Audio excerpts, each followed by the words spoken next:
At the start of the year, I kind of felt obliged to set some goals. Like I'm kind of a self-improvement guy, so okay, suppose I should set some goals. So I set the business goal. I'd like to sell out my first batch of my piano teaching device that I'm working on. That's my business.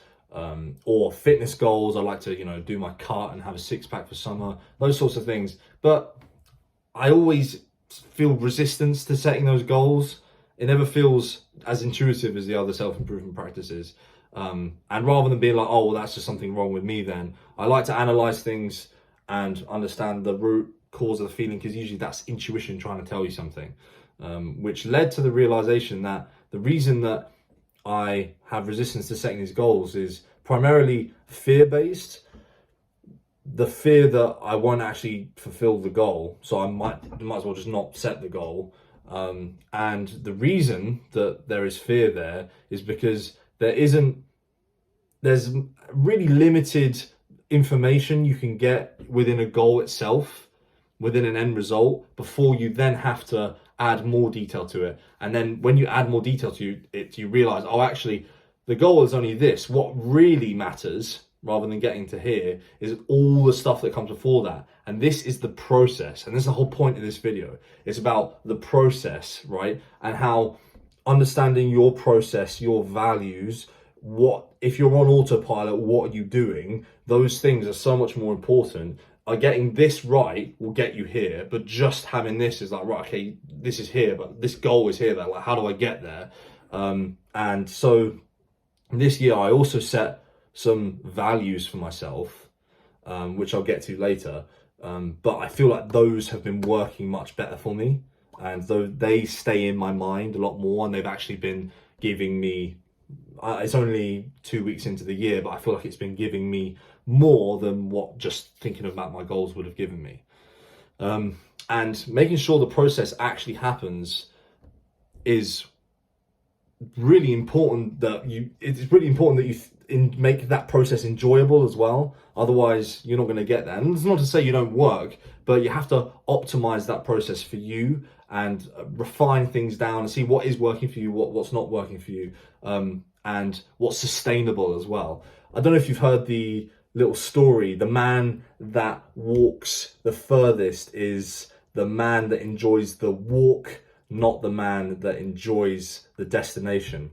I love that. It's very analogous to what I'm trying to say, and I think about it all the time. I probably think of that at least once a day, because it's so important, and it goes to show that, yeah, like the man that walks further, he gets to the mountain and he's like, oh wow, I've just gone from that mountain to this mountain, and I didn't even realize it because he's just enjoying himself so much. Whereas the other man who's like, oh, we've got to get to that mountain, he's constantly looking at where he's going. He's like, oh right, okay, well I guess we're halfway there now, and he gets there slower, and he gets there with a lot more resistance. So, and I feel like life is very much like that. If you can, those amongst us that are successful, the ones that are not constantly just like focusing about getting to that point, it's every day they wake up and they've got systems in place where they work to the optimum amount, whereby they're just enjoying themselves.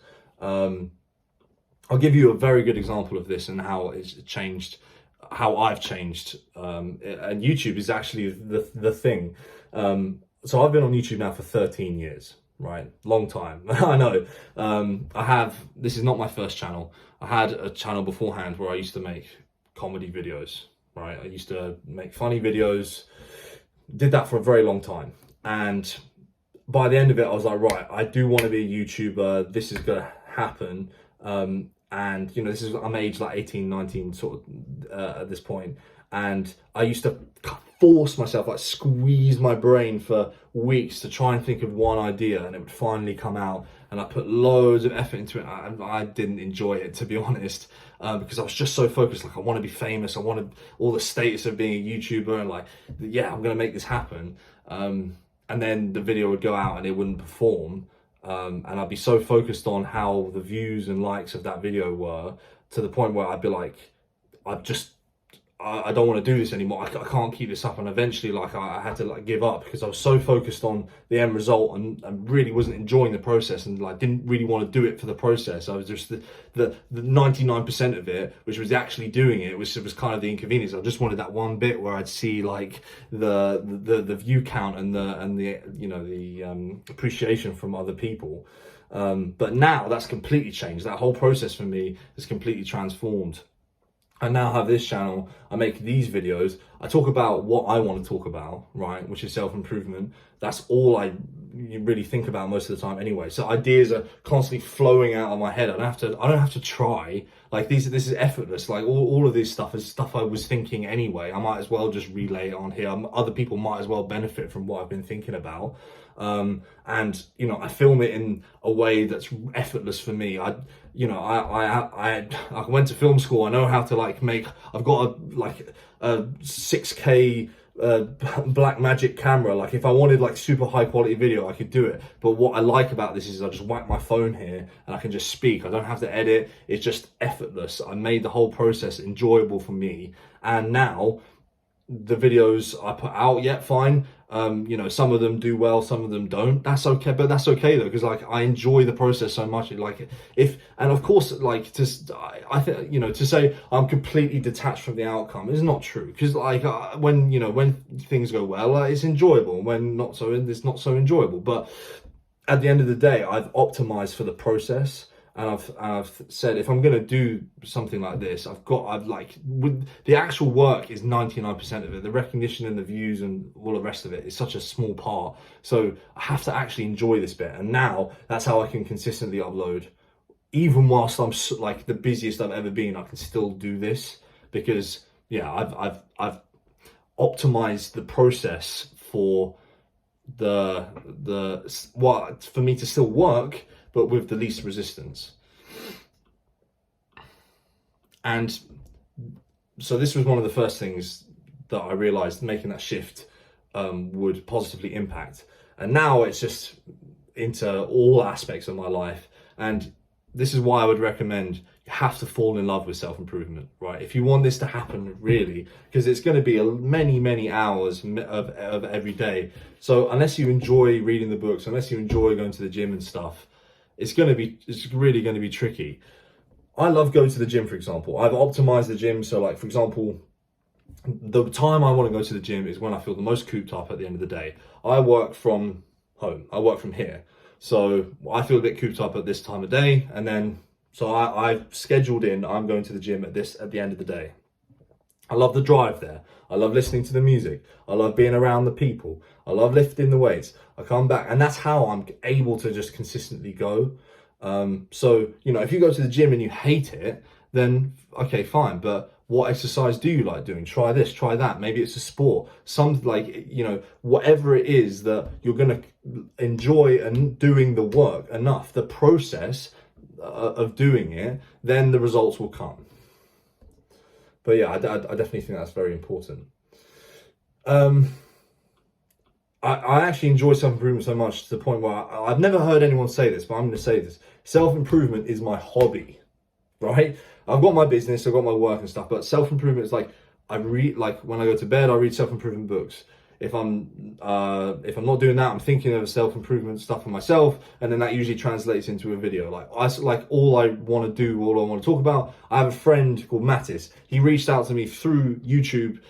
We talk for like 2 hours a week, and we just talk about self-improvement. And like, there's nothing else I want to talk about. Like, I'm just happy to just do that. I'm obsessed with it, and that's why I'm getting the results, everything that I want. It's not because I said, oh, I want to be this kind of individual, I want to be this. It wasn't goal orientated. It was focused on how I'm getting there and enjoying that process as well. I'm enjoying it so much. January I was like, okay, monk mode, hyper disciplined, all of that stuff. Bro, before bed, I'm lying there, I read my self-improvement book, I go to bed, and I'm just like lying there, I'm like vibrating, like with happiness. I'm not like, this is just fantastic. This month, like the more I get on this, the happier I am, the more fulfilled I am, the more energy I have, the more strength I feel, the more direction I'm going. This is the power of falling in love with the process. And that's not to say, oh yeah, as I said before, like, oh, I'm detached from wanting success. Of course I want that, but I know that that's going to come because of the process, and when success comes, it's nice. But like, I'm enjoying myself on the way there, and I've picked work that is hard, and it gives me results. But I'm also very much enjoying it at the same time. If you can get those things all unlocked, then that's the main thing. I feel like getting that, the final result. So yeah, I did set some goals, but I also set some values, and I feel like setting those values at the start has been really helpful for me. Well, the most important value that I have set is highlighting that my biggest weakness is mindless watching of video at home, specifically that, right? So I set a value for myself, a value being like, this is who I am, and this is directly going into the process of getting to where I want to be. It's like a value that I have is that I do not watch videos mindlessly. So I can still obviously search stuff if I need it for YouTube, but I will not just mindlessly scroll or see what's on my recommended page whilst I'm at home, right? And that's very specific, because whilst I'm at home, it's easy to like sit or like be on the bed or like relax. Whereas if I see something that, I do want to consume, then I'll just do it to my watch later. And then if I'm in the gym or I'm driving somewhere, then I can consume the media safely, right? But I've said to myself, the way to discipline myself is to not consume that kind of content in the house, right? And that value for myself has like massively improved my productivity already. I do have some other values that I can read out. So for example, this is funny. It's called Tenets of Optimum Zos, right? Zos is my nickname, so it's the Optimum Zos. Like, what Optimum Zos do is, like, for example, he focuses on what he inputs into the world, and the output is handled by God. Like, God is synonymous with like the universe, all of that stuff. So it's like he just focuses on input to the world, and like whatever happens after that. But just like, yeah, focusing on that, on giving, basically. But yeah, just other things, like he lets go of his control of his timetable. So this is kind of like a Brian Johnson thing, like with his blueprint, the anti-aging protocol. Like, you design a protocol that looks after you, and then you obey that protocol. You don't like try and override it with your own mind. Never mindlessly consume content. He can believes he can do anything that he puts his mind to. That's like, yeah, you can do anything, but you can't do everything. I think that was a First Man thing he said, actually. Yeah, that's like a life-changing thing there. While he has goals, he focuses on consistent personal protocols that lead to the goals. There we go. The whole video is in itself within this. And he trusts in God's path set for him and does not stall by questioning it. Yes, I do believe in, we all have a path, and some of us are more aware of what that path is than others, but I all think we have an optimum direction. But that's just a feeling. But yeah, I'm a bit spiritual like that. So yeah, so I would finish this by saying, what are your values? What have you got going on? What I'd suggest is, think, what's your optimum version of yourself? What do they believe? What's their processes? And if you write them out, then you'll actually want to read them, and you'll like want to see them, because you're like, yeah, like I like that. And it's not so frightening as a goal, but it's like, but then you can read that relatively often and remind yourself, like, oh yeah, the best version of me like has these values, and they do this, and that's something that you can visit every day, and with it will actually like excite you, like. And that's the thing, it's completely custom to you, like whatever your values are, whatever you place importance on, then you've got your own universe going on in your head, like, as we all do. But like, yeah, whatever you think's cool, whatever process that you think's gonna like really get you excited and get you up to where you want to go, I'd recommend writing that out, and then just, yeah, looking at it often, and yeah, keeping that in mind to really